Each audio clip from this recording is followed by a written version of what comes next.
একটি জমির কি কি কাগজপত্র থাকে এই বিষয়টা আপনারা অনেকেই জানেন না যে একটি জমির কি কি মূল গুরুত্বপূর্ণ কাগজপত্র বা দলিলাদি থাকে।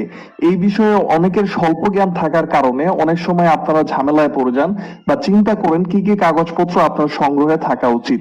চিন্তার কোনো কারণ নেই, আজকের এই পর্বে জানতে পারবেন জমির গুরুত্বপূর্ণ কাগজপত্র কি কি। বরাবরের মতো আমি সাবের চৌধুরী রয়েছি আপনাদের সাথে। প্রিয় দর্শক, 1 নম্বরে দেখেন একটি জমির খতিয়ান থাকবে। খতিয়ানগুলো হচ্ছে সিএস খতিয়ান, এসএ খতিয়ান, আরএস খতিয়ান কিংবা সিটি জরিপ। 2 নম্বরে দেখেন এই জমিটার কোনো একটি দলিল থাকতে পারে কিংবা বায়াদলিল থাকতে পারে। তাহলে জানলাম দলিল ও বায়াদলিল থাকবে। তারপর এই জমিটার কি থাকবে, এই যে 3 নম্বরে দেখেন এই জমিটার নামজারি থাকবে। নামজারির পরে প্রতি বছর সরকারকে যে খাজনা দেওয়া হয় সেই খাজনার রসিদ থাকবে। এরপরে সর্বশেষ 4 নম্বরে এই জমিটা যদি ওয়ারিশান সম্পত্তি হয় তাহলে একটি ওয়ারিশান সনদ থাকবে, যেটির মাধ্যমে প্রমাণ হবে কার